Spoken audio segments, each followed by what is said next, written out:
We live. We live. And we'll be back 30 seconds.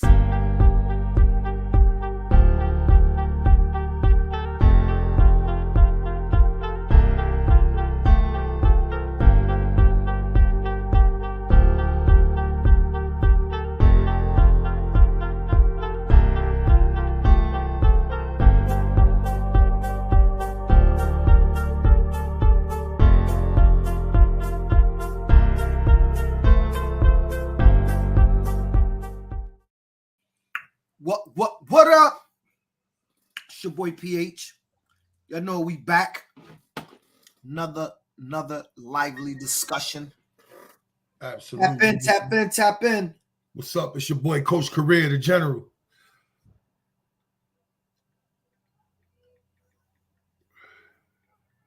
Along with your boy PH, aka the Prez, aka Mr. Above 140. We back. Gotta raise the energy up, y'all. It's Wednesday, fun day. What's up, Cuddy? Energy up. Cuddy man, what up, Lazar? Laser. What's going on in Boston, Laser? I'm hearing a lot of things out of Boston, Laser. What's going on? I'm about to ask him the same thing. What's going on in the Bloody Bean? Mark, what up? Chris Pierce, salute, brother. Chris, you kill it. You Chris. Nah, don't do it. Don't do it. Okay. Don't do it.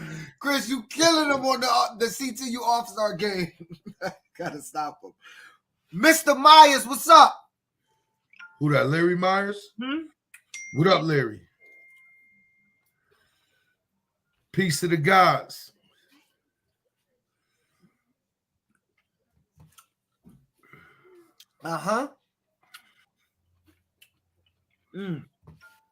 We got a good debates tonight.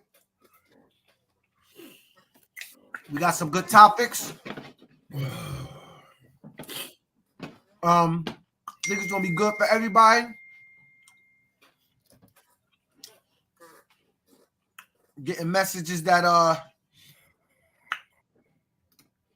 dudes are real quiet. You know.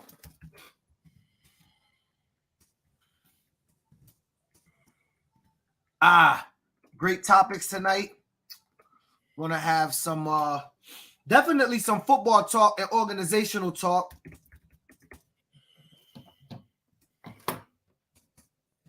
You know? All right. I think we ready to get started. I met a boy today. That's me. So fine. If you know, tap in, share the post. It's your boy PH, aka the Press, aka Mr. Above 140. Come to my town and get with me. She love I'm around. It's not about the amount of talent you have. It's 100% about the work ethic. Ask your coach or anybody that's been doing this. I met a boy today. So fine. Why is it? And they gonna say, oh, yeah, that's illegal. Cut this. Cut it out. All you coaches out there, cut it out. Because that's BS.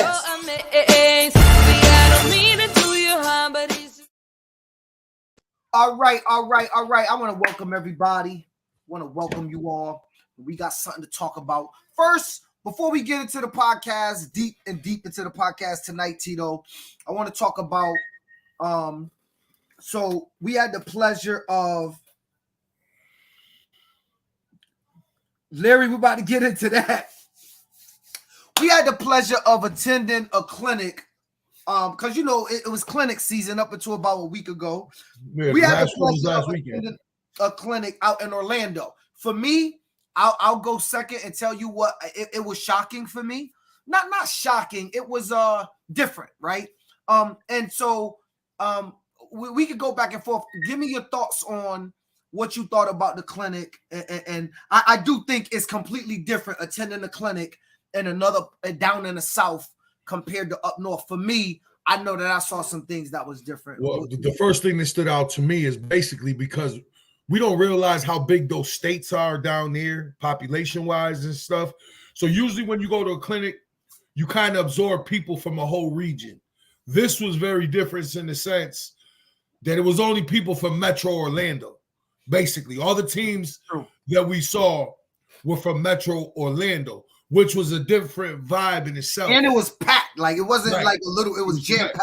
It was jam-packed, but it wasn't like we got the experience of meeting tons of people from the Florida network. No, we were in a concentrated Metro Orlando. When I mean by Metro Orlando, if you know how Florida operates, Orlando's the big city.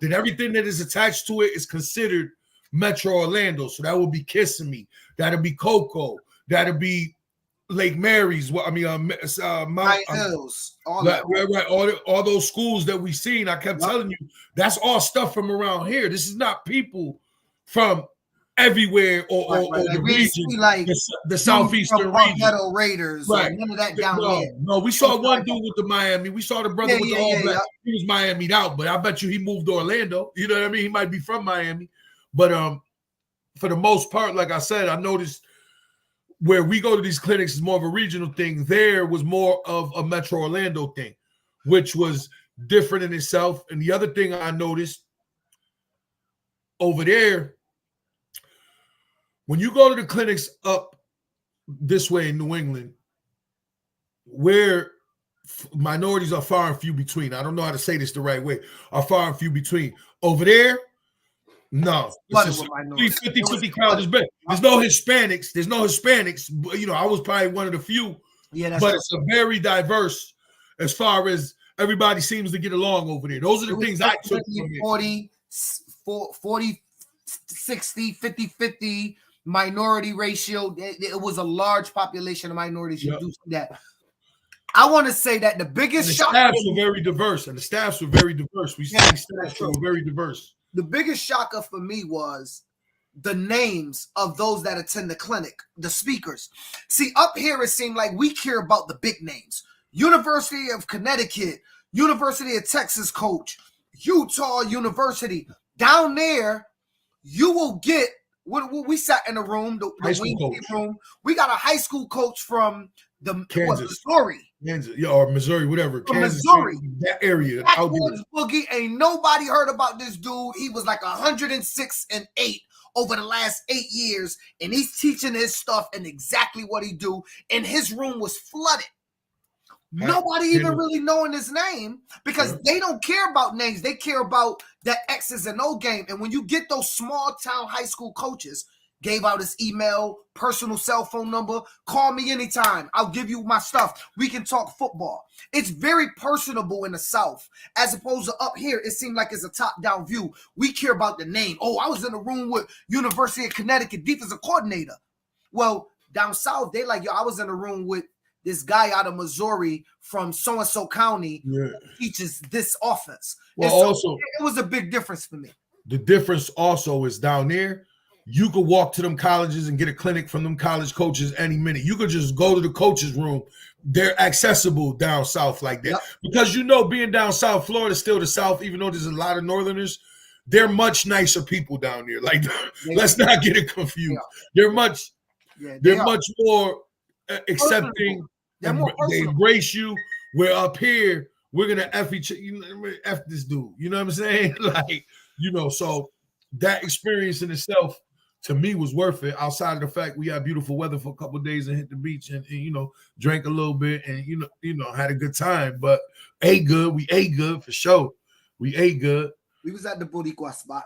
Yeah, we ate good. No, another thing I noticed at the clinic is that they had a room. I attended. You wasn't there.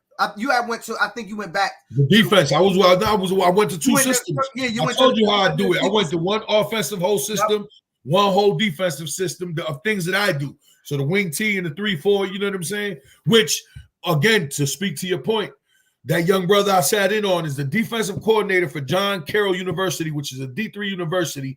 And like I told you, what he's doing with the 3-4 is more innovative than anything I see in the last 20 years. And I have, my library dates back to the 40s, 30s. You know that. Out of everything I got, this dude is doing some new things. Not that it's new. How he's doing, what he's doing with the 3-4 is new and the verbiage he's using. And it was some of the most intriguing things I've seen in years. And I'm going to try to get up there to Ohio and sit in with him, bring my defensive staff over there and sit in with him. I sat in a room, and one of the topics was nothing more other than how to become a better coach. That was it. It was a bunch of us in there just talking about how to be a better coach, a better person, a better for your children that you're coaching, right? Now, I took some notes out of this room, Tito, because they had a lot of cliche words like the 4 C's: character, competency, connection, and communication. Is what a coach should have. Character. You should be an example for what you want your kids to be. Connections. You should be able to make a connection. Competency. You should be competent at your job. So one of the things he said in the meeting, one of the high school coaches up there, he said, no. Then they also said the 5 P's: professionalism, passionate, punctual, prepared, and properly dressed. Now, you always talking about being properly dressed, but properly dressed stuck out for me. He said, even as youth coaches, he believed you should be properly dressed. He said it might be old school, it might be his faith, but he believed if you're going to coach, you should be properly dressed. You should look like a coach. In attire, you should look like a coach. You should look like a coach. Like I've always said, you don't have to match as a whole staff. It's nice when you do that, but my rule is as long as you're wearing Power Raiders something, wearing our colors and representing our brand, I'm good with it. You get what I'm saying? So one thing he said was professionalism. He said, we go, this is what he actually said, this story. He said, we go to Popeyes, spend $11, and we expect professionalism. We want them to say thank you. We want them to greet us when we pull up. We want them to hand us our food, say thank you very much, give us our change, and welcome us out the door. We expect all that, Tito, for what? $11, $12 meal. He said, well, these parents in the youth football world is giving you $100, $150. Why don't think about what they deserve for their $150? If you deserve all that for $11, what do they deserve for their $150? It kind of, this is an intriguing discussion because the room, it was about 35, 40 coaches in the room, and we're all just talking about this stuff, right? And so he started talking about being punctual. How there's youth football, and I'm gonna talk to my coaches in the Hurricanes about this. Punctual and being prepared. It is not fair for Coach Tito to show up to practice late to the New Britain Power Raiders or the Hartford Hurricanes, but then towards the middle or end of the season, go to the president and be like, yo, I think we need to remove this kid. He's not showing up to practice. He's not doing what he's supposed to be doing.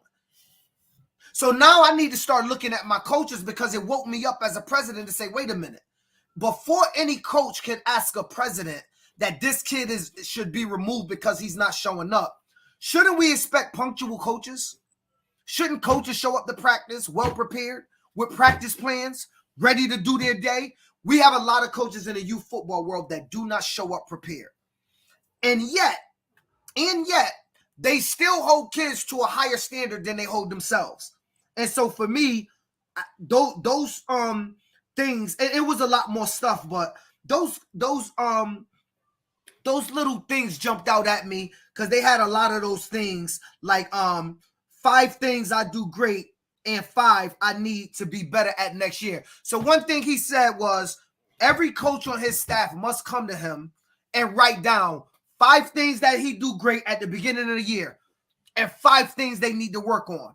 So before the start of the season, he go back and ask his coaches, Tito, you gave me the 5 things you were good at. Give me the five things you said you needed to be better at. Did you get better between now and March and August 1st when you hit that field? And so he asks his coaches that.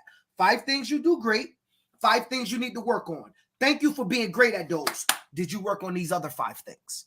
And if your answer is no, he said, you got a problem this season. If you even make his staff.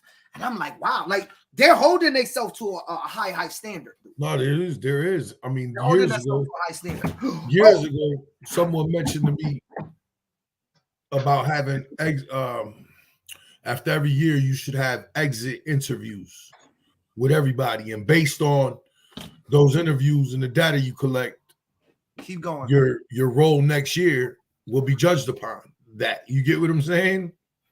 Yeah. That sounds similar is what I'm saying. It sounds similar to what this guy, the standard and the bar, this guy's created in whatever program he's representing.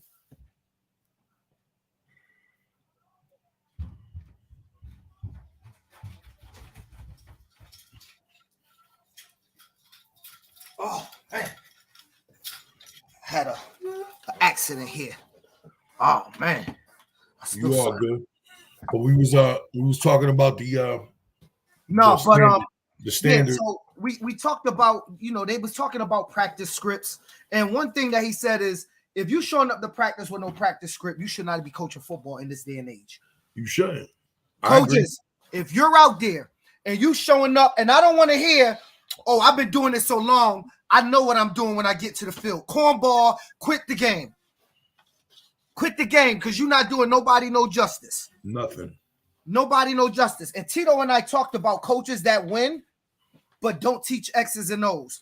I sometimes wonder, are they good for youth, or are they good for themselves when they have?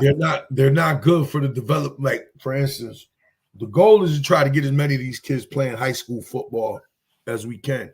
We know a lot of times, just watching, even with the 860 or watching your own program, you know how you conducting your program. We all have time when we start looking at other programs, and I can't tell you how many times, looking at your other teams, all I see people doing is just running plays offensively or defensively. I'm watching 11 kids doing something, 20 of them sitting around doing nothing, one coaching everybody, the other 6 coaches standing in the circle talking about anything but what they should be doing. And then we wonder why our sport is under attack, and why, like I said, I believe youth football, and people ain't gonna like when I say this, is the worst coached youth sport in America. Why you say that? Bro, because how many times, like I said, how many times you go watch a youth game and do you see technical football? Not a lot, but I'm gonna tell you why. Well, usually when you get into your regionals and get towards the end, you're seeing quality football. But let's just talk about the regular 8-game season. How many quality games do you even get or see? I'm gonna tell you why you don't see it, Tito. Because you can win, you can get away with winning without it, and that's the problem. I understand that, but that doesn't. And make when it you right. don't, but you cannot tell a coach that's winning. I get it. You know what I'm saying? You can't tell a coach that winning they not doing something right just because they won. And from a high school coach or college coach looking at a youth game, they could, because they don't give a damn how many wins you got. You and I operate in the same hemisphere. If I was to go to a coach and go, yo, dog, you winning, but you ain't teaching these kids nothing. Phil, you a hater. I'm better than you. I won this many games. I got this many championships. You can't have that back and forth, that dribble. And it wouldn't even be hate. It would be my perception or your perception of that coach. And I will admit, though, me and you say no to the same coaches every year, because if they can't get in with me, they call you. If they can't get in with you, they call me. We don't let certain people in here because we know who these guys are. And we know they're not good. I don't care what program they're in. You bring them in, they're going to ruin your program. They're going to ruin your program. Trust me, because it can't be. Everybody thinks it's win at all costs. It can't be win at all costs all the time. Nah. I get it. In certain situations, you think you have a shot. It's bigger than winning from a programmatic. I don't expect coaches to do that. From a development standpoint. From a programmatic and a longevity standpoint, there's got to be something bigger than winning to the program. Now, to a coach that decide to coach for you and come and coach, they can be targeted on winning. The goals don't. The goal of the president doesn't have to match the goal of that coach. As far as overlooking at the whole program, it's nice when they do, but that's not mandatory. LJ said, "What are you doing? What are you doing as a coach to bring other coaches along to do it the right way?" Well, hold on. Let me answer that first. Yep, go ahead. If anybody knows me, that knows not only do I coach kids, but my real strength, and this wasn't always the case, since I've become older and a better teacher, my real strength is developing coaches to do it the way we do it. You know what I'm saying? How we do it on this side. You know what I'm saying? And it took me years to understand how to do that because, like everybody else, I have an ego and I'm competitive. You don't want to share shit with people at a certain point in your life when you're younger. You don't feel the need to share shit with people. But you could never, you're only going to be as good as a head coach as you are as the staff you have. And then it brings you somewhere else. You get what I'm saying? So as a director of a program or a football director, I think everybody needs to put an incentive in developing your coaches the same way you expect to develop the kids. Because the coaches have to develop the kids accurately, if that makes sense. You get what I'm saying? I remember, Tito, I think since like 2016, I've been coaching with 10 coaches. Consistently the same group. And you used to always come to me and go, yo, how the hell do you coach with all of these guys? And I used to be like, we all got a different job. You used to be like, yo, I can't do that. I just can't do that. Like, I can't do it. Now you walk around with big staffs and they all know what they're doing. And it's like a lot. Yeah, but it's never 10. Mine is the most is 6, 7, but we all, 6, 7, but everybody pulls 6, 7 plus you is 8, Tito. Right. I'm just saying. Mine was like not a team mom and 9 coaches. Yeah. So it was close. Right. But the point is you started to grow over time because you wasn't always like that. You didn't believe. You couldn't deal or listen to. Well, back then I didn't have the patience. I didn't have the patience to understand it. You know what helped it was bringing along a lot of younger kids, younger guys, and trying to give them what I know. Well, and that made it easier. They got a desire and they listening. But let me say something. We said something that was interesting. You were talking about coaches and developing coaches. I have a question for all the coaches out there. Coach is not going to like to answer this because I know what a lot of coaches are going to say. How many coaches so far, now maybe it'll change, so far out there right now that's watching, how many of y'all have gotten new football education since December 31st? Don't tell me you've been watching YouTube. Now, I know that's what a lot of people are going to say. How many of y'all have gotten new football education? Or are you coming back into this season with the same knowledge that you had last year, but expecting a higher result than last year? I want everybody to think about that we won't apply that in no other aspect of life. No other aspect of life, Tito, would you say, I need a heart surgery. I'm going to choose the dude, the last surgery he did was in 1930. That's what I'm going to use. Consistently. A lot of youth coaches, because we've been to a lot of the clinics over the last couple of years. Yeah, we're here. I've seen a lot of This is the first year we ever left New England, and it just makes sense to do it for the way things fell this year. But we're at all the local. I'm at all the local clinics year in, year after year for the last 20 years. I know I don't see. I know who I see. I know who I don't see, and it's barely anybody we see locally at these things. And look, it doesn't have to be Glaciers. It doesn't have to be Nike. It could be the big New England. It could be a local high school football one that they doing in the gym only for y'all. It could be USA football, the one we went to last year. We go USA football. It could be online. All I'm saying is a large percentage of coach. I ain't talking about the mandatory certification where they teach you how to tackle. I'm talking about going out and getting education. Something new about the game. Maybe looking at it. Look, I think personally, I don't go in the rooms looking for stuff I already do. I go in the rooms looking for new stuff. So I sat with you, Tito, for instance, in the wing T room. In the wing T running scheme, I sat in that one. I didn't. And just for people, it wasn't under center wing T, by the way. It was pistol wing T. Yeah, it was pistol wing T. Yeah. But then I sat in the 33 defensive room.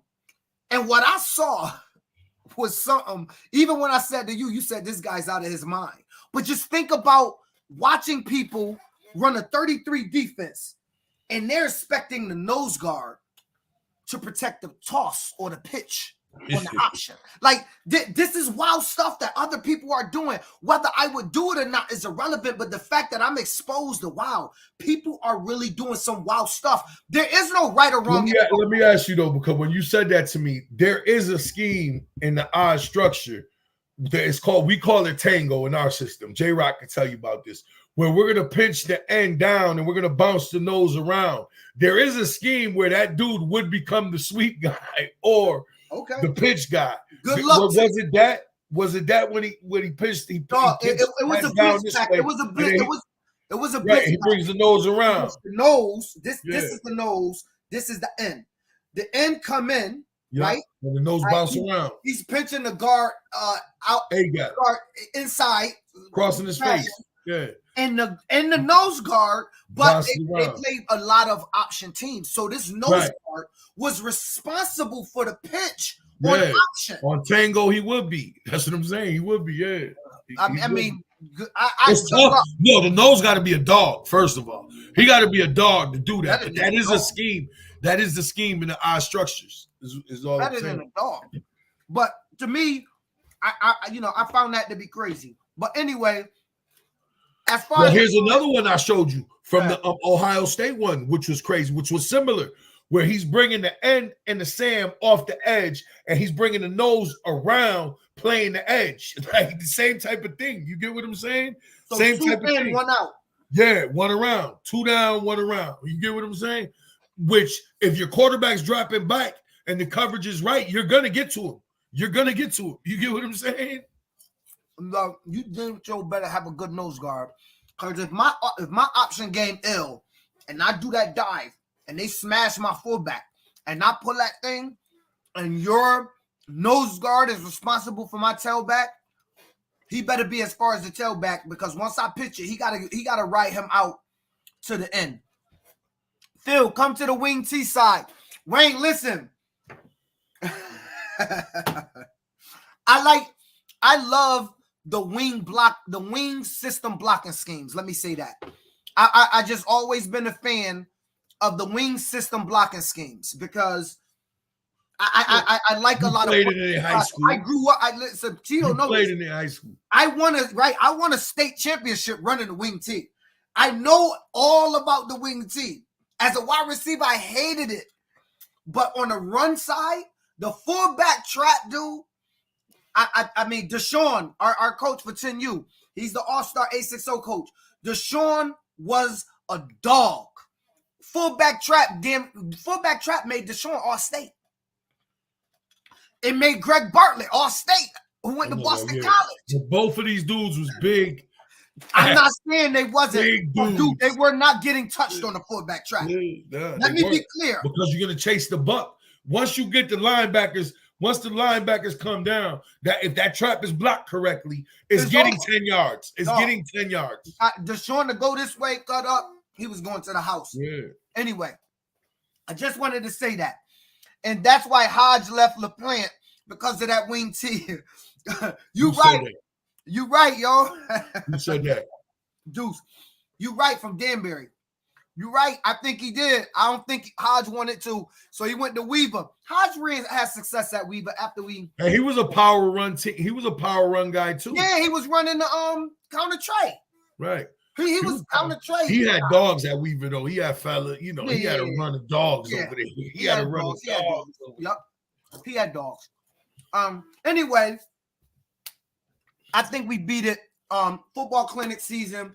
Well, the one thing I will give, the one thing I told you I will give us up top is we are more swaggier than them cats down south for sure with the coaching gear. No, like for sure. Them cats is, y'all talk about me being antiquated. They still rocking collar shirts and khakis with a cuff and a crease. You know what I'm saying? I'm gonna tell you, I sent the text picture. I sent a text picture to Garrett from New Haven. And no lie, I've never been at a clinic and saw 90% of the people in open-toe sandals. I was just like, but I'm in Florida, so like for me, I'm sneakers, sweats, and shirt. All these dudes had open-toe sandals on with khaki shorts or I'm just like, this is wild. It was just wild to be seeing. Like, I'm not used to dudes walking around football clinics with, you know, the one line in between the big toe and nothing else on their feet. And I'm just like, damn, we had a football clinic. I feel like I'm at the beach. It was just different. It was a different vibe. It was cool though. It was cool. I'm not knocking it. You know what I'm saying? I'm not knocking it. But anyway, Tito, next topic, and this is a spicy one for everybody out there. Is there a proper way to depart from a youth program and move on? If there is, you give me the steps. No, somebody is in New Britain, pal. They want to leave and go to. There ain't no proper way. There's no proper way. They've been with you 3 years. They want to go without beefing. The thing with me is, and you know I'm like this, and nobody can say I'm not. If you don't want to be here, I don't want you here. That's it. Case closed. You ain't got to explain. You ain't got to explain. You ain't got to tell me why. They be friends with you when they leave. No, at that point. Because no. So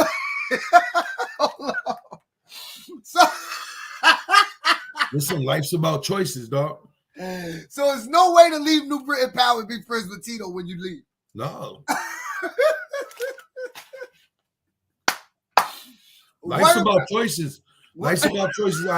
Now, it depends. There's circumstances, though. Hold on. It sounds mean, but there's circumstances. If I know, like, you're from an hour away or something like that, or if you weren't playing very much for us, or, you know, I understand circumstances, depending on your personal circumstances, is different. But if you just leaving to leave and there's really no reason, like if I feel like there's no reason for you to leave, especially if you're a two-way starter, whatever, you decide to go somewhere else.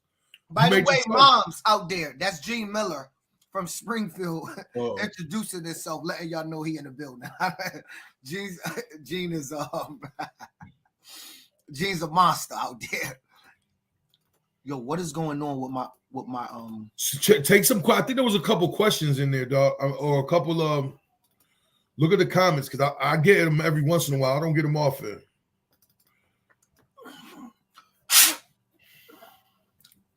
All right, let's do it. All right, so yeah, the comments is about the All-Star game. Larry Myers popping his stuff. Let's talk about it.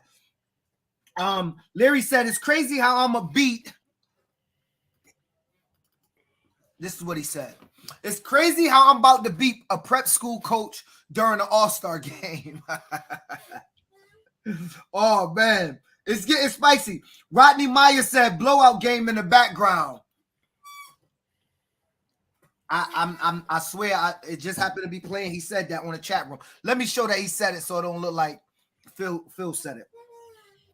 Larry said Anthony Charles know he couldn't beat me head to head, so he out there begging prep school coaches to help him to get versus me. Oh God, it's getting spicy. And tonight I'm going to announce the location of the 2024 Connecticut Youth All-Star Game, and Tito do not even know what the location is. And everybody, I'm about to piss Mr. Korea off. So when I announce it, everybody watch his face. Oh, so I already know. Then you already crossed the agreement. You already crossed the agreement. You gave him 2 years up front. Ricky Cousins said the 3-4 defense is fire. He said 34 defense.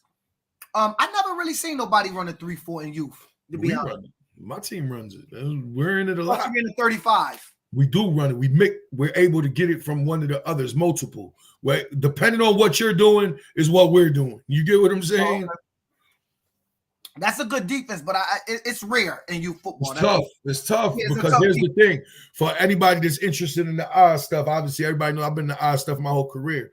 The difference with the odd stuff is if you got 3 big guys, you can play 2 gap. If you're smaller and quicker, then you got a slant and angle, and that gets difficult because it's not like the 4 down where you know where the 4 are coming from, and then cats can read and react.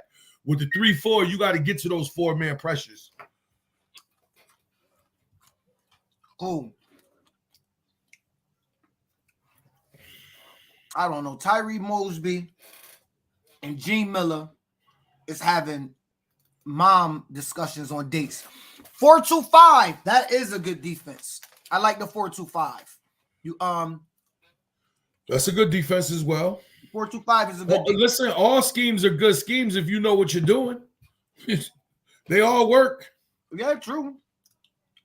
I mean,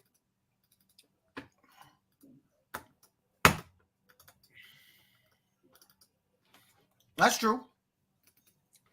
It's not bad, you know.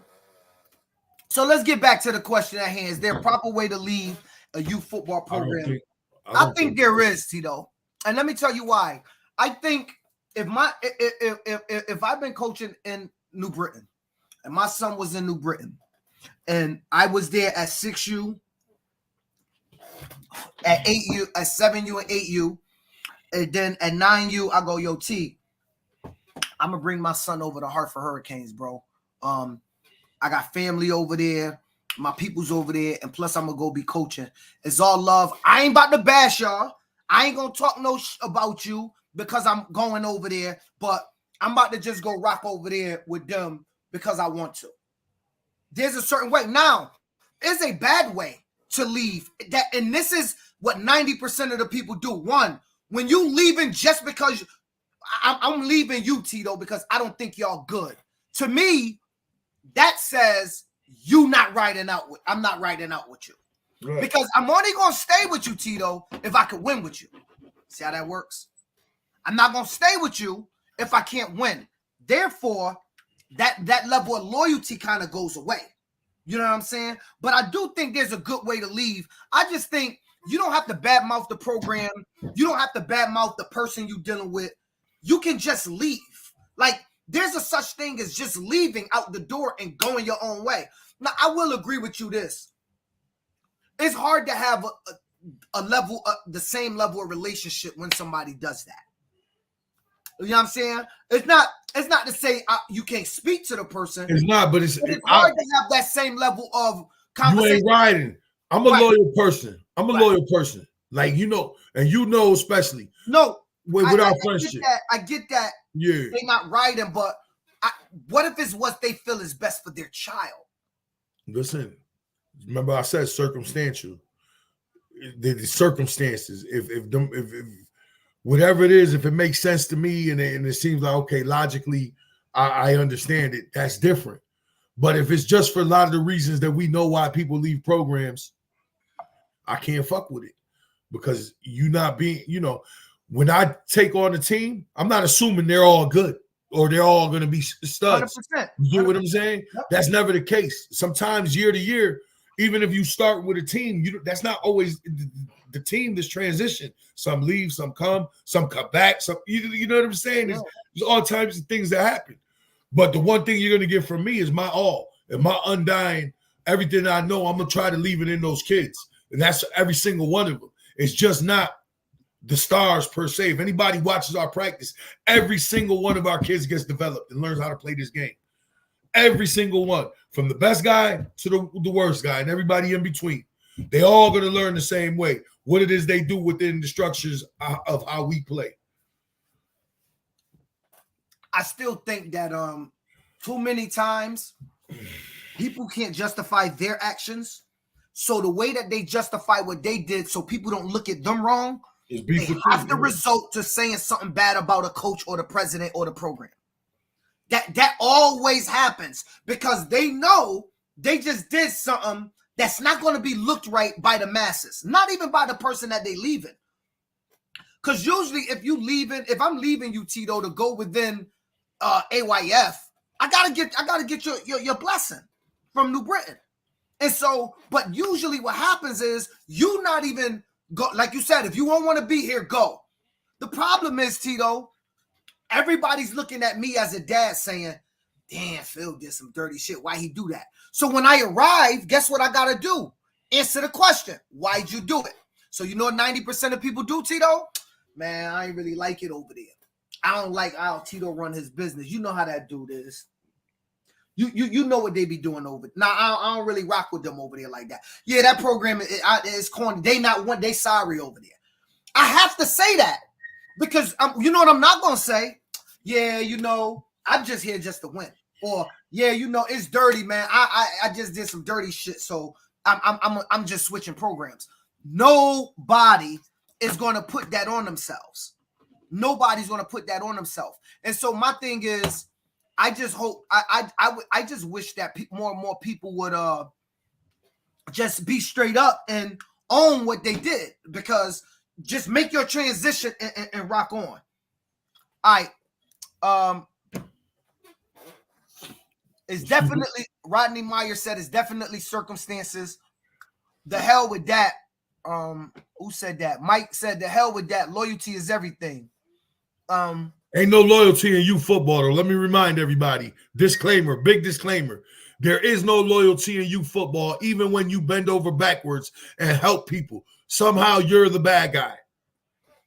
It says it right there. There's no loyalty in youth football. And so, you know, looking for it is hard in between. Kim said 1.5 hours that she drove to show loyalty, I assume. Larry Myers, purely for the kids, taught the Glaciers Clinic. Stop hating, though. They're going back and forth. Honestly, my brother loved his coaches first year, but he and I felt like the kids didn't really take it as serious as he did. So we made changes, and he was a main player on his team. What parent or kid don't want to stay where the kid is the man?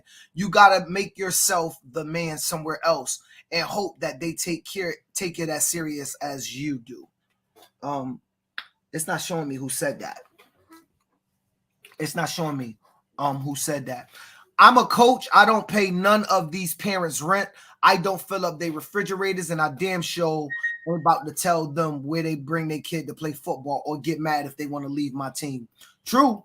I mean, I do think it's something to be said about how they leave, though. Like, if somebody leave, they don't really gotta, you know, they don't really gotta shh on your program. Like, you know what I'm saying? It's no reason if you feel that Manchester is better for your program than Hartford. It's no reason for you to talk bad about me when I didn't do nothing. It's the Hartford Hurricanes is not for everybody. The New Britain Power Raiders will not be for every kid. Every parent not gonna like how y'all do things. Every parent not gonna like how I do things.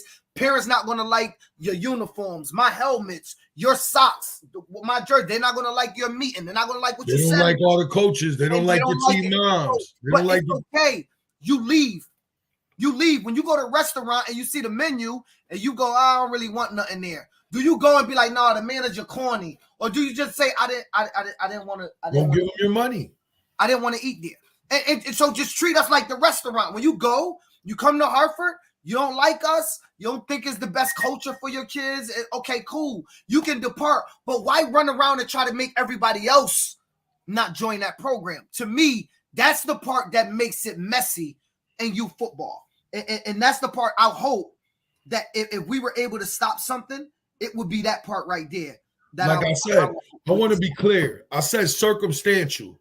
It's circumstantial. Like, there's people that leave properly that are upfront and tell you that way, but it's every circumstance is different. Not everybody does it that way. We know people that do it the other way. We know people that have done it professionally. Like you're saying, if you're going to leave, there's no reason to bash people on the way out. Just move on, do what you're going to do, and enjoy the rest of your football journey.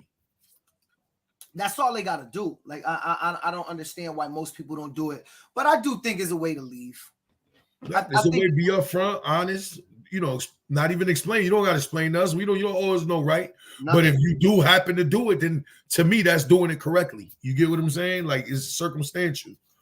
Yeah, I think that, again, it's a way to leave with no malice, with no ill will intent. Most of the time that people that do that, it speaks more about them than other people. Chad said, I left New Britain to go to the Hartford Wildcats. Worst mistake I ever did. The coaching was horrible. I came back to New Britain. My son missed playing with his friends and didn't like his experience over there, so we came back to the town. Chaz, let me ask you something. Chase. My bad. Was it beef when you left? Do you still talk to the coaches that was over there? Larry Myers, hopefully Hartford can come to New Haven this year. We came last year. I don't understand. Yeah, I don't get that. Last year in August. I don't understand the point. I just don't care. I guess I'm going to coach who's there. I think that's Gene Miller. Yep. Gene said that. Chad said it's a way to leave and a way to come back. All right, Tito. So if somebody leave, can they come back the following year? No malice? Is it all made up? I told you, depending on if you go over there straight bashing us, talking all types of craziness about us, then you want to come back. I mean, me personally, if it comes to my team, I know what decisions I'll make. I don't tell anybody else that's in the program to take them back. That's totally up to the coach and how when you left, how that went. So that I'll leave that up to everybody's own discretion. Me, circumstantial again. That's the politically correct thing to say right now. Larry Meyer said it's not his call whether we going back. LJ said he left Bristol, still bumping to those coaches in other sports, and it seemed to be all good. Like you said, if you exit, you can leave it at that. True. And Chase said, well, one coach that was over there, he was the coach. He ended up coming back as well. So it seemed like it's possible. Me personally, you on the bench if you bashed and left when you come back. That's Tyree Mosby. You know he man. Listen, you know Tyree's a troller, so you gotta watch him. You gotta watch him. All right, Tito, it's time. Why don't we hit the last topic before you do that? Because that's gonna end the night with that. Let's get through the. Let me turn off the breaking news. Let me turn off the breaking news. Because that's gonna take on a life of its own. So let's get, because I think the other topic is, I like the other topic because it's hot right now. Because as people, can I take it from here? No, I got somebody that texted something in. What about when coaches bash the kid who left? That's not good, coaches. No, it's not. But that happens all the time. But there's a difference between bashing or there's a difference between bashing or your opinion of the kid. As coaches, we have opinions. Tito, that's the tricky part. Even if your opinion is an opinion you had the whole time, why give the opinion when the child leave, but you didn't give it when he was with you? Like, so if a kid leave me, right? Well, I only can speak for myself. Say, well, he's not all that good. He's not a good quarterback. Now I'm hating on a kid because I've said this many times, though. I've said this many times. And I've argued this with you. You may see a kid differently than I see a kid. Neither one of us are wrong. It's how he fits in what you're doing. You understand what I'm saying? No, I think you're missing my point. Oh, God, my bad. I didn't mean to cut you off. Let's say I got a quarterback. He's playing for the Hurricanes. And when he playing for me, I'm like, yeah, T, my team, you decent. They kind of nice. But then he decide he want to go to you. As soon as he get to you, Tito, I start going, man, home ain't that good of a running back anyway. That might be my true assessment. And I might have even felt like that in the Hurricanes. But it come across as hate. Because now I'm sharing that opinion with you because he's over there with you. So the perception is reality. And everything we do in life, perception is reality, right? Now it's being perceived I'm hating on a kid because I'm only addressing his capability now that he's no longer in my program. That comes across as hate. See, like with me, I try to be as fully transparent as I can with people. And I don't always get it right. So if you hit, I only can use me as an example. I'm not speaking for nobody else. You ain't never going to hear nothing the second time about what I said because I'm for damn sure that I'm pretty much sure or positive that I told you how I view it. You understand what I'm saying? There's a way to do it. And if you're doing it with the utmost respect and doing it from a place of like, well, maybe this position ain't for him. And sometimes we know parents are delusional. They may not, they don't like to hear it. Then it creates another issue. So, I mean, that's a tricky situation because only the two people involved will know absolutely what was said. Sam said, I thought you had to take a kid back to the program. If not, isn't that pay for play? If somebody leaves your program in hostily, you don't have to take them back. I don't care if they pay or not. If somebody leaves your program and bashes you out all the way out the door, will potentially hurt you getting more kids. You have the right not to take them back. I don't care what pay for play means. Kids' names are off the table. They said, I have all the time. It don't even be the kids. It be parents that take their kids That's true. and leave, so he don't be mad at no kid. That's true. It's true because the parents drive. They're the ones that drive. It's not the kids. And ultimately, kids are going to do what their parents say. I get that point. He said Tito showing growth. Who said that? I don't know. It's probably Tyree Mosby. Who's that? I don't know. I think Well, I always been grown. I don't know what that means, but no, you talking about showing growth in the conversation. You was like, I can't be friends with nobody. I don't give a damn. And then now you're like, well, it's possible. So you showing growth. I think no, I said it's circumstantial. It's circumstantial. If a kid is a cancer to the team, that's evident to point out. That's not bashing. That's a legit assessment on his character.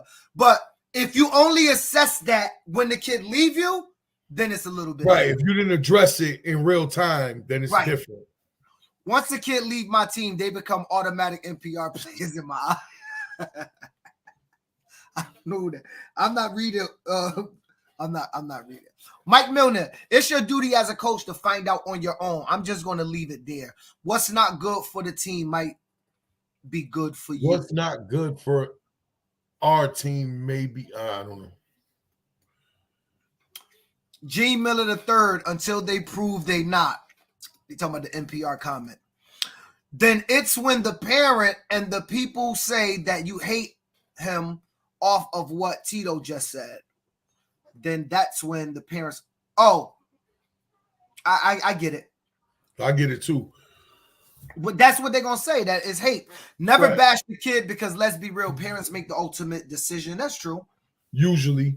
But sometimes kids aren't. There's certain kids that ain't good for certain teams and certain. Yo, some of y'all dudes need your own stand-ups. And he called DCF for the parents when they leave them. Sam, I have a question. If a kid isn't that good, why can't we talk about the other side? If a kid isn't that good, why can't we talk about I just got a text from a coach that refuses to post on our forum. But here he goes. Just say it. If the kid's good, he's welcome back. If he's an NPR kid, he could go F off. Like this is, but this dude won't put it up on our forum. So I'm just relaying the message I just got. I don't know why. Why do anonymous like? There's no. I say it all the time. We talk about the great side of him. That probably was Sam. That sounds like Sam is on that. Your mom is a cheater too. This all-star game better not be in the 203. Nah, Phil, you got to read it. Don't talk. Sam said, don't talk about kids ever. Well, I mean, we ideally you shouldn't, but we know how that go. Next topic, Tito. Well, I want to talk about this. As we all know, Sunday, for people that are not aware, last Sunday that just went by was package days for the prep school. Now, for the prep schools, you know, people that received their packages, the first wave of them went on Sunday. So I know there, you know, we saw a lot of people, they got packages. The one thing I would like to tell the 8th grade parents is because of the way college football has changed, there's a drastic impact all the way down to the 8th grade level where you've seen there was a couple 8th graders that got packages, but what you saw was more of the high school kids get the first wave of the money that's out there, and very few. There was a couple 8th graders, 2 that I know of, that got packages, and a lot of people were put on waiting lists. My advice to all those 8th grade parents looking to reclass your kid or looking for the prep school way, the best thing you can do right now, because of the way the portal's going on in college and how everything trickles down, is get to your local high school, ball out, try to get on the varsity field as a freshman, and reclass later in your high school career. It's going to save you a ton of money up front, and if you need the year, depending on the offers you're getting, you could catch it on the back end by going to prep school 10th, 11th grade and reclassing then. You don't have to do it now at 8th grade because of what's going on with the portal. So people need to get that out their head. Everything has trickled down from the portal. The 8th graders aren't going to get the first dibs no more at the football powerhouse prep schools. You're just not. They're gonna go with the older kids. Some of them are getting looks. Are you saying those that are getting in from 8th straight into 9th to prep, they should actually spend another year before they decide to go to high school? Go to high school and reclass when you're in high school, if that's an option for you. If you think football's in your future and you're gonna meet the matrices and all that, and you got the genetics and all that, there's no reason to jump out early no more. There's no reason to prep them in 9th grade.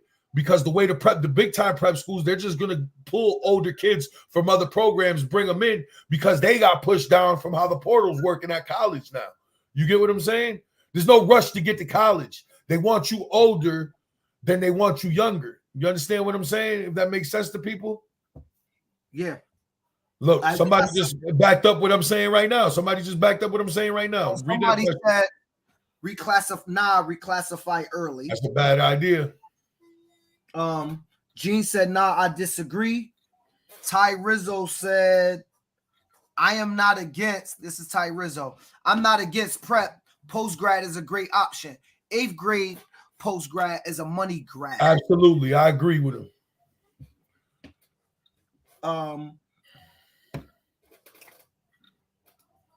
Anthony Charles said, reclassifying seems to be the way these days. Right, but you don't have to do it early. Gil said 7 of his 8th graders are going to Fairfield Prep High School.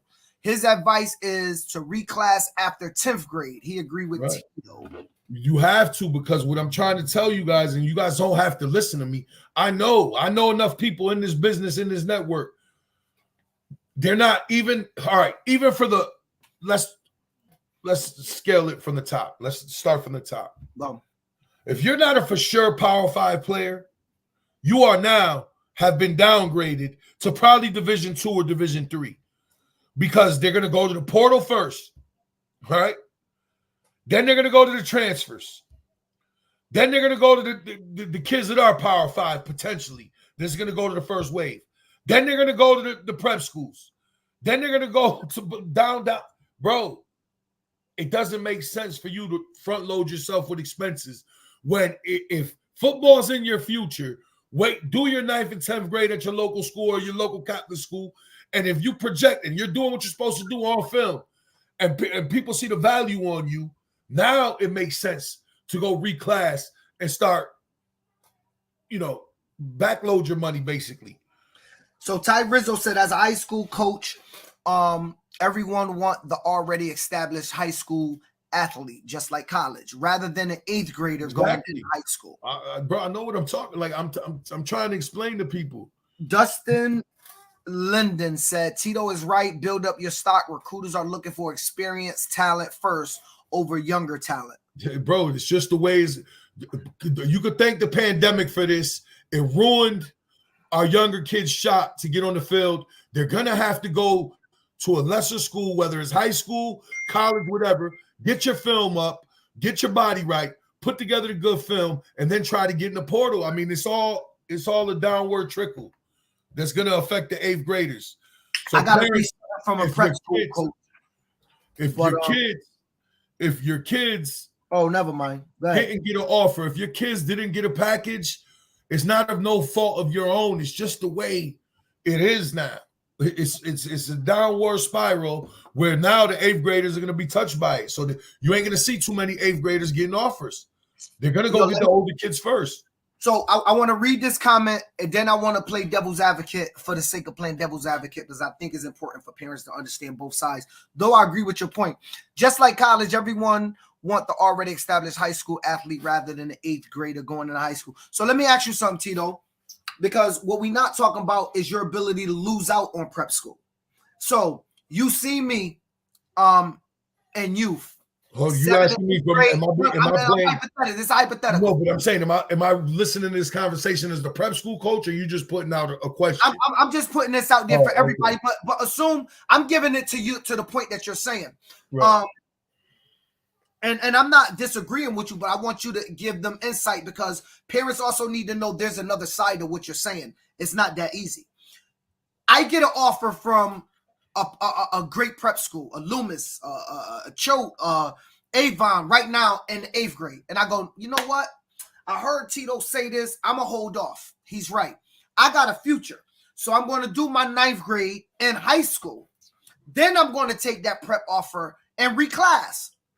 But during my 9th grade year, I don't do shit. Now the prep school ain't giving me that offer. You gotta produce. You know, once you get into the high school What world, I'm here to tell people is that's a great method, and I agree. But it is not rock solid that if I give you that offer with the right amount of money, all kids can't say no because you may not get another shot. Let me say this, Clear about that. and I'm speaking from, and there's people on this forum that contest to this. I was an above average athlete in high school. I never played JV or freshman anything. I didn't. I started right away as 9th grader, was playing varsity. When you're a 9th grader that's going to step into the varsity realm, it's the ultimate separator. And here's why I say that. Because you're 14 or 15, you're going to be dealing with 17 and 18-year-olds. You're not going to come out there and dominate. So don't get that out your head. Very few people do. You need to go out there and work on your craft and produce. And if you produce, good things will happen. This is still a what have you done for me lately game. That's how football is. You need to produce. So trust me, what I'm saying is not the ultimate answer. What I'm saying is even if you decide to go to your local high school, you better get out there and produce. Because if you don't produce, there's no reason to lose a scholarship. That's my point. You get what I'm saying? To lose one. You better produce. So I should have said that better. Prep is not even a good option anymore if you think about it. Unless you're going to a powerhouse like IMG St. Peter's, I agree. American Heritage Don Bosco, prep schools are watered down to the point that everyone thinks a prep school is going to get them a That's not true. That's not true. That's not necessarily the case. Right. Let's be clear on this. If you go to a prep school and you wind up to a Wesleyan, it's a win. If you wind up to a Trinity, it's a win. If you wind up to any of the big Ivies, it's a win. So I don't want to downgrade that.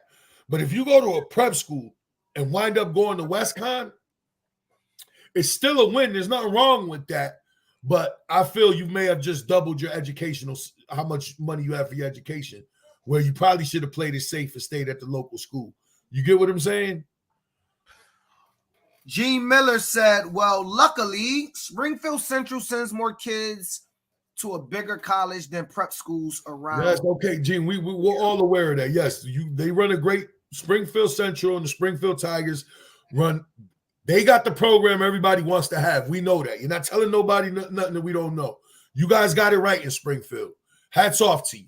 Gil said he disagreed. Connecticut prep schools are pumping kids out. I don't know the math on that. But I think that we saw the signing day. There was a lot of the prep school kids that got offers to big places. Laser said the kids need to start running track to get their options open, to give them more options to get into school. I think he's talking about. All right. Ken McCarthy, you have to be able to handle varsity if you hold off as an 8th grader. You got to show you can handle it. Not every kid's circumstance is the same. It got to be well thought out based on your child's ability and what you feel he'll able to handle the following year, if that offer will even be there again. That was the point. Absolutely. You have to produce. The bottom line is you have to produce. And there is a learning curve. It's not easy to be a 14-year-old, 15-year-old, go out there and dominate. It's not going to be easy. You're going to experience some kind of failure early. It's about how you handle that failure. Right. What's going to happen, said Anthony, the smaller schools are going to grow. This is symbolic of the reduction of college scholarships. Good athletes eventually started making their way to Boise State, Fresno, and Marshall. What will really change the scope are the TV contracts. Yeah, that's a whole different part of this conversation, but that is true. Yep. Gene Miller said he forget this is bro, Gene, you live in Enfield, bro. Stop. It's not like you're Mr. Springfield. You live in Enfield, cuz. He live in Enfield? Yeah, he live in Enfield, man. Gene, all these years you could have been engaged in the 203 game. For those who have gone through the process and get an offer, they should take the offer. With that said, waiting is a good idea, but the longer you wait, the more chances of you not getting into a prep school. Kids who are going to their public school should be celebrated. We are promoting Catholic schools as above public schools. Xavier, what is that? New Fairfield? Hold on, I disagree. I mean, whoever wrote this, doesn't hold get on. any better looks than I'm gonna West disagree Haven with this to a point, and you got to listen to me out. For those of us that are still with in these cities where the public. By the way, this is the high school coach that posted that. But for instance, New Brain Hartford. We'll look at New Brain Hartford. If you could get your kid in a Catholic school, you better get him in a Catholic school, because the public school systems in New Brain and Hartford are failing us. There is no doubt about it. Look at the numbers. Look at the statewide numbers. Going to the public high schools out here is a risk of your kid not getting out of there. If you have the resources to send your kid for better education, I would suggest any kid in the urban city do that. People could disagree, but it's absolutely the truth. The public school system in this area, in our area, has failed us. Most prep kids signing Power 5 are not Connecticut. Facts. They are from out of state and come here for prep. That's true. That's true. I just got that. Somebody text me that. Production will get you noticed. I've seen some go prep and end up D2, not knocking it totally, but everyone not getting the D1. Well, you ain't going D1 now. The new D2 is the new D1. You ain't go with the NAIL contracts in the portal. You better be in the 1%, because D2 is the new D1. You guys got to get this out of your head, man. Going to school, getting your school paid for is the ultimate objective. All right, let me keep going. Let's keep reading. IMG kids are not all from Florida, but we pump them up. I don't know who pumps them up. I mean, discrimination case movement with the Andrew Pinnock daughter. We could talk about that. That was I read that. What happened? Something at her job, right? I read something about that. I think they didn't like her hair. Yeah, some craziness. Yeah, some rag and all of that. Yeah, some craziness. This is I saw it on the brown table. I saw it on the brown table. America, but I'm gonna move on. But that's what I'm saying. You have to send them where schools recruit talent to play to get the look. True. You going to be D2 anyway, said Arky. Nothing wrong with that, Arky. There's nothing wrong with that. There's 400 to 500 prep school kids fighting for 40 spots every year. If you get a free ride to prep school, take it. You're obviously one of a kind. There's very few free rides. Very few free rides. And the free rides, it's the post-grads is getting it. The freshman, 10th grade, reclass 11, you're not getting a free ride. You're paying something to go there. Everybody thinks that there's free rides, whether Catholic or prep, there's no such thing. You guys got to stop with the free ride, man. There's no such thing. It doesn't exist. And I know that for a fact. It doesn't exist.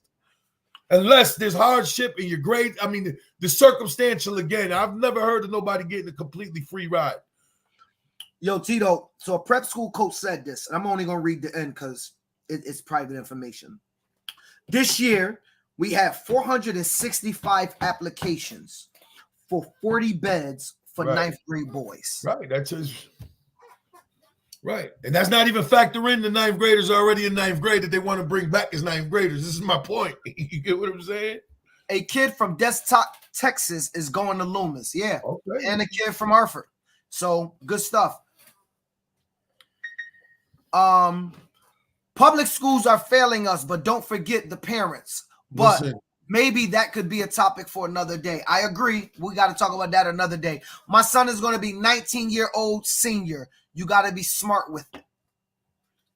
Well, he should be getting looked at because that's what they want. They're looking for older. Gene Miller said his son is going to be a 19-year-old senior. Yeah, why? I said IMG got Connecticut kids out there, just like out of state. Come here for prep. Our kids want to get out of state to get some of those looks of competition. Right. Hey, Robinson went to we all want the best for our kids, but the reality of it is what I'm trying to say right now with the current state of what's going on. Get your kid to his local school or the local Catholic school. Get your film together. Produce on the field, and they will find you. The things will work out for you, but it's not going to happen as 8th graders no more. It's just not. It's not. With the current climate, it's not going to happen. Very few.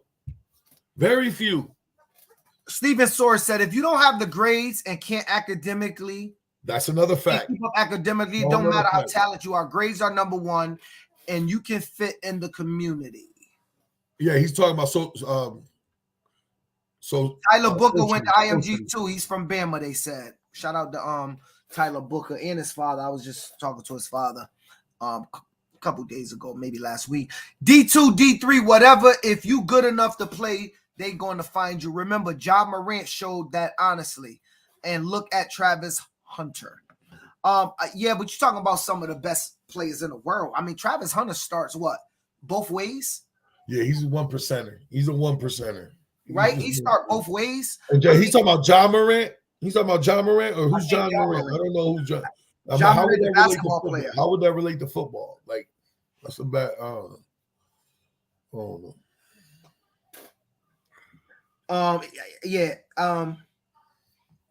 All I'm trying to say is 8th grade parents, don't feel down on yourself. The climate of what's going on is not in favor of the 8th graders no more. That's all I'm trying to say. Don't let your kids get down on themselves. Don't stop chasing the dream. Just get to wherever you're going next year. Put together some good film, produce, and things will happen for you.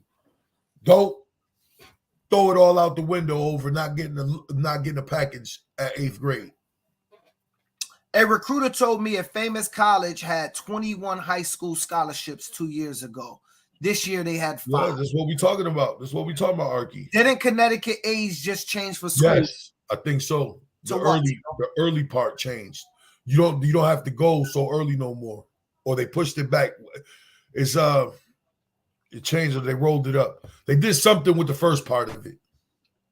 Greg Roman, his son just signed to go to Suffield Academy, this up and coming. Yeah, Suffield had some big signees though. That dude Dunbar from this at Suffield, they rolled in a lot of big time players into that school over there. Damon Scott said many of these prep school or private schools need prospects to have academics intact. Some of these parents think it's just the sport that will get their kid in. No, absolutely. We should have talked more about that.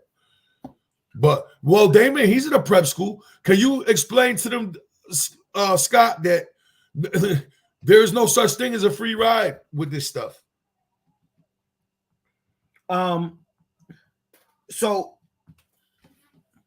it looked like they moved the date to 9/1. Yeah. Huh? They did something with the front end. That's what I'm saying. Somebody else collaborate on it. But, yeah, I know they did something. Yeah, it looked like they moved it to 9/1. There you go, Tito. Damon Scott said no free rides. Thank you. People need to stop using that word. That is the biggest. Calling that prep school at D-Tackle. I see that is the biggest misconception that I hear all the time. We looking for, you ain't getting no free ride in high school. Only free ride is if you go big time at the college level. There's no free ride in high school, whatever level it is, Catholic or prep. There you go. And so I think this is a great discussion because clearly it sounds like most people Lil Gene birthday is 9/15. Gene, we get it. You did what I did with my oldest son and what I'm doing with my younger son. Mine, I hold back in kindergarten, and it's for sports reasons. People ain't gonna agree, but I believe it works. You do it then because you want your kid older than younger. It's not a new trick. People been doing it forever. It's not a new trick. No free ride. You have to pay something based on income, said Tyree. Gil said no free ride. You paying at least for laundry. Listen, free now you can as a 5th year post grad, because I had this offer with my oldest. If you project as a 5th year post grad, there are free rides, but we're talking years down the line. Like 5th year's top prospects can get free rides, but nobody before it will. Trust me when I tell you. We're paying, said Damon. We got a scholarship, but we come out of pocket. Right, or something. And don't gotta be, I'm not saying it's gotta be much. I'm just saying that you gotta make some kind of sacrifice. People not willing to make sacrifice. You have to make some kind of sacrifice. I think that's what you're talking about, a PG. As a PG post-grad. Yes, you gotta be a post-grad. Yep. And most colleges, most of these prep schools, I mean, they don't get many post-grad opportunities. One prep school, I don't want to say his name, he said he gets 6 a year only. 6. That's the whole country, Tito. He gets 6 in a year, and he has the whole country to look at for post grads. So I could see why, as a post grad, they would give them a free ride. That was Sydney, by the way, who got a free ride as a post-grad. So he played at a prep school, clearly, at football. He said they only get 5. So I was wrong. Maybe he told me 5. You might be right, Sid, but the prep school only get 5 post-grads. Now, some prep schools are all post-grad, I believe, right? I think some prep schools are all post-grad. No, certain ones, hold on. Some do. Then there's some that you can't reclass unless you go there and you're of high school age. Like, there's different rules for different ones. I'm paying a very small percentage of the total cost, Mike Donnelly said. Yeah. Yes, some prep schools are all PGs. That's what I thought. Yes, that's what I'm saying. There's levels to this thing.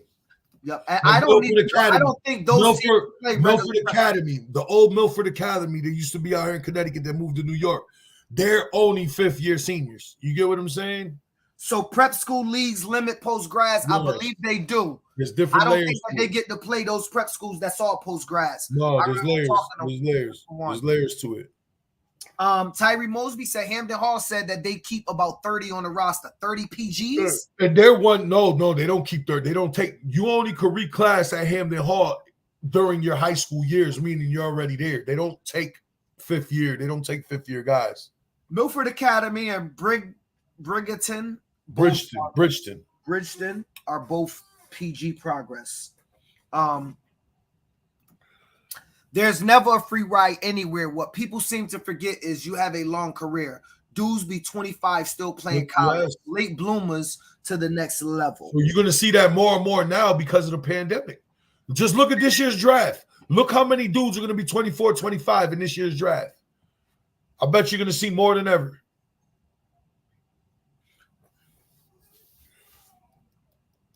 But guys, 10-15, brother. No.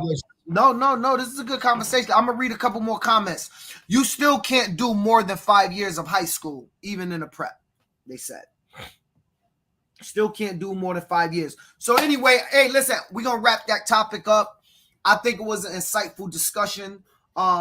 This is good for parents, too. If there's parents out there watching, this gives them options. This is good stuff because I feel like the podcast has to, we wanted to build this to give insight on to the parents, right? We want to educate y'all through this podcast to help you get your juices flowing, pause, and start thinking about some of the things that options for your children. So, you know, we try all the time to be different than a lot of these blogs that just want to argue about who's the best as adults. So we want to be very educational and, you know, feed your mind. There's one more point. One more point that a very good friend of mine just said to me that watches every week. Another point, and this is true. Most prep schools don't have freshmen and sometimes even JV. So if you ain't starting, you won't be playing. You get what I'm saying? Yeah. Like a lot of those prep schools don't have freshmen and JV, dog. So you're going there running the risk of people from out of state coming in, whatever. You may never see the field. Like you know, it's not always a good call. True. I listen. That's why I say be careful about turning it down. Careful about turning it down. You're not guaranteed another shot. I do understand turning it down and waiting that extra year because we see that the new D1 is Division II. But careful about turning it down, brother, because you turn that thing down and it's no more pause. It's not pause no more. It's Diddy. Listen, I just said pause because y'all petty out there. And I know I mentioned what I mentioned. Man, that's not even an our era thing. That's not even an our era thing. No, but you know, there's petty that's out there, bro. You're not in. I live with my nephew, and you know, I be having conversations with this young kid. He be tapping me in with all the young lingo. Anyways, let's change what's going on behind me, Tito. 14U game. The Connecticut Youth Allstar Game site has been selected. I know. I'm going to get people that's not going to like it. I'm gonna get some people that's gonna like it. I'm gonna get some people that's happy, some people that's mad. The truth of the matter is, I can never, ever make anyone happy. UConn, UConn.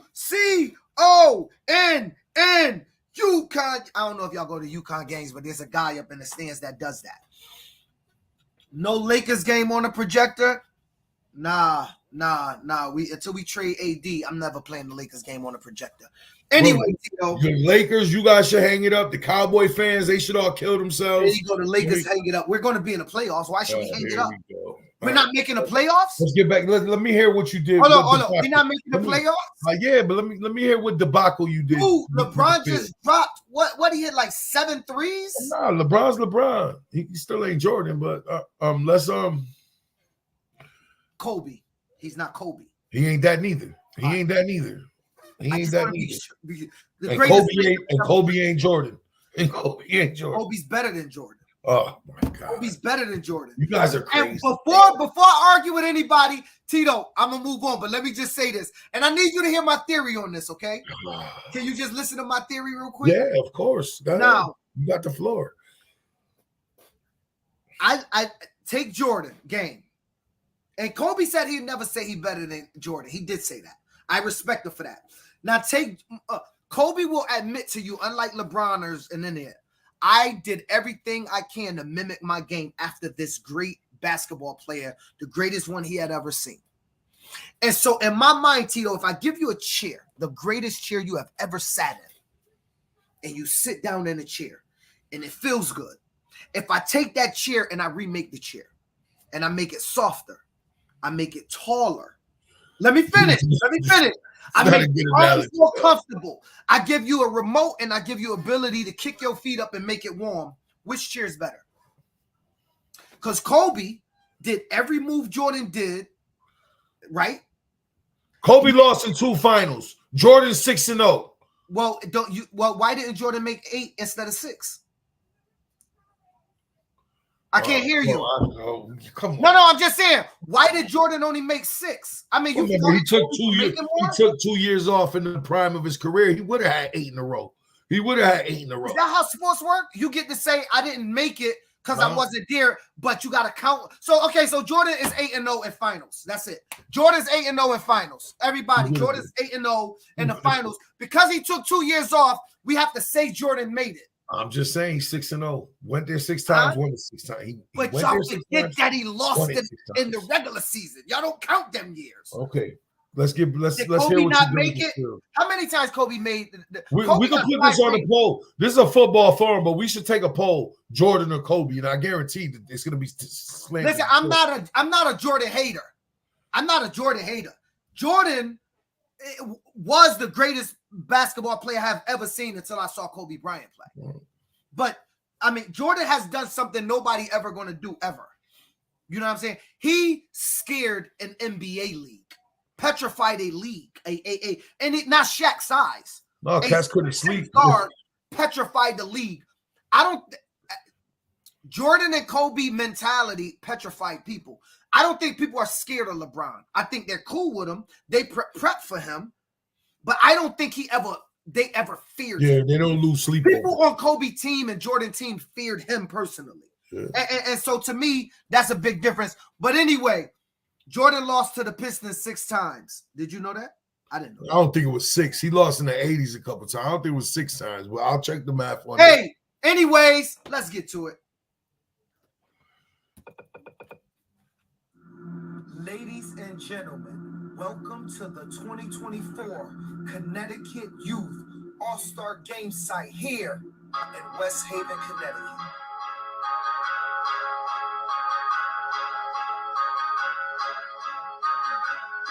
I love you too.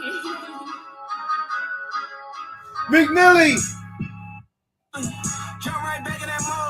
You ain't put, come on, man. Y'all know what it's like. Oh, I remember Tito and that right there, baby. To the field, people behind the fence screaming, people up in the stands looking up there. It's real. 860 on the away sideline, 203, big sideline, booth on top. Let's get into it. 9 a.m. ain't you. 11U game. 11 a.m., 9U. Tito holding his head. 10U, he got to walk through 203 this year. The granddaddy of them all, Tito. 3 o'clock, baby. Sugar Bowl. 11U, Larry Myers. Capping with the Justin Cotton. 7 p.m. That is the Connecticut CTBCS game going down July 13th. Well, A60 gets it for 1 year and you send it back over there. Wait till we get off this shit. Let me just say, Tito. Wait till we get off this shit. Wait till it's now we're gonna go every year back and forth. The first year was an anomaly. They're up. First year was an anomaly. Okay. The first year was an anomaly. And so the next thing we are going to announce are the jerseys, but not today. Not today. Not today. I said Saturday, but I think I'm gonna wait the Wednesday night on the podcast. It sounds like 203 cried and kicked and screamed and UK. It's cool. Oh, I don't want to hear nothing. I don't want to hear nothing. I don't want to hear nothing about who's playing for who, this and that. I got y'all one back. I don't want to hear shit. I don't want to hear shit. Y'all got y'all one back. Y'all got y'all one back. Sound like y'all was kicking and screaming over this one. Kicking and screaming. Phil caved to the pressure. I caved to the pressure, Tito. Yo, listen. That's not true. It's not true. 203. They're saying you guys have been crying to me, which is not true. Nobody cried to me. Actually, nobody in 203 knew it was there. One person did. One person. Clearly West Haven knew. No, clearly West Haven knew. Hey, Sam on here. Ask Sam. Sam didn't know. Sam didn't know. They said, look. I'm never nervous, bro. Please. You dudes could never make me nervous. Ever. Like, ever. Hey, look, Tito, look. Springfield kids will I just said y'all got y'all one up. We're not even, that's over with. You guys got your one back now, so everybody's even. How about that? They drown. Look, Gene Miller said this. Hey, listen, the truth of the matter is Dillon Stadium was the #1 choice. I don't know if y'all know this. Dillon Stadium is a professional soccer stadium. And the agreement they have with the city of Hartford is they will not put goalposts at Dillon Stadium or line up the field until after November 1st. That's written into the agreement between Dillon Stadium and the city of Hartford. So there couldn't be anything like that. Sam did not know. I never told Sam. Look, here goes Son, a West Row alum. He said he didn't know. Sam thought it was at a prep school. That was an option. I had prep schools offer. That was an option. Listen.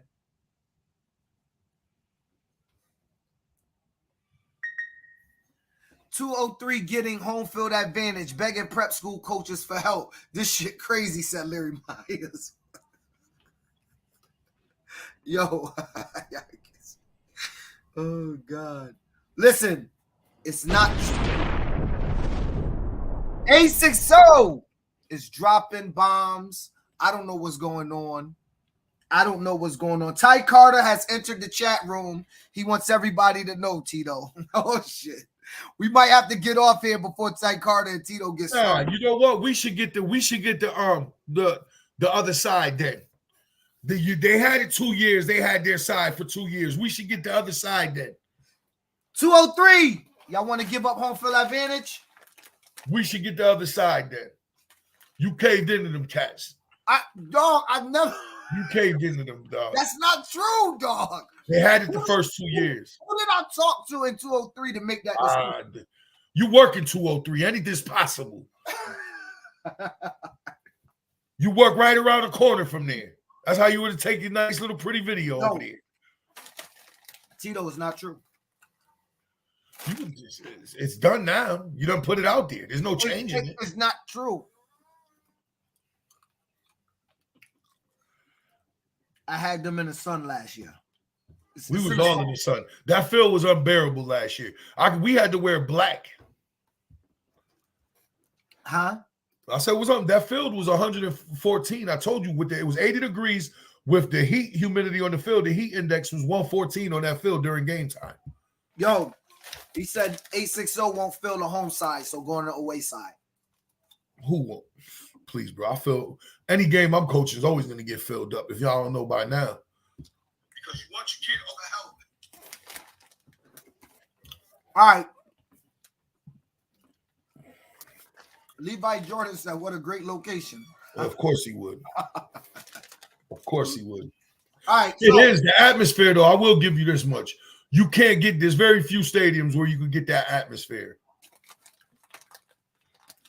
So C said, amazing location. Of course, right? All right. No, just as long, nigga. Y'all know. When I'm hosting that thing up again, you know I play the town after. Cats better pull up and listen to my shit. That's all I'm saying. Just like the last time.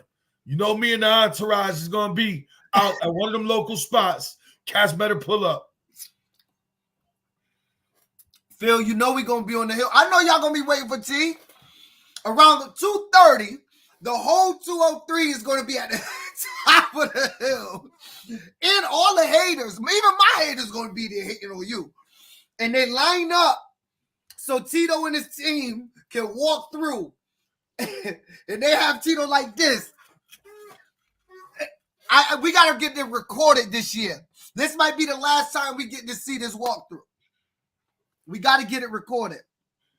You know what I'm saying? We might have to see the last time they see the walkthrough. The atmosphere in West Haven is going to be crazy. Yes, I will get true. 203 at West Haven, y'all act a little different. Y'all was too nice last year at Weaver. Tito tucking his tail and find a new brick. Please, every time win or lose, we always had the local spot wherever it was. We went to Rebar them time. We're gonna find even a more better spot. Trust me, we're gonna be outside. Levi said they pulling up with all the trophies. He pulling up with the tents and all. Roxbury Titans out of Mass said he will be there, Cuddy. Yo, Lazar, you better get on the away sideline. Tito ain't gonna take too nicely for you standing on the 203. He can go stand on my sideline. Cuddy always good with me. He can stay on my sideline. Lazar, you gotta play the away sideline, bro. You gotta be with 860. Let me stop before the music is gonna be crazy. Trust. Have a good time. Mike Milner, don't let Tito choose their intro songs either. No home cooking on that. Just make sure my shit's the loudest. Tito gonna have him coming out the Coca Melon. Us 203 ain't have no energy after that long ass walk last year. Well, I've had to make the. You talking about? When we gotta walk, it's not, there's no excuses when we gotta walk from way to the top of the hill over there. They walked from Cronin. Y'all was at Annie. No, we practiced behind Weaver. We went to the other side. The other side. Which was still a long walk. We had to come all the way around into the facility and then down. Yeah.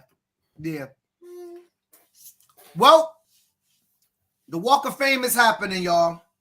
It's going down 91 Broad Hill Lane. Hey, every time they do that shit to me, it raises my. I hope they know it's gonna put Ty in a bad situation again, because that shit gives me motivation.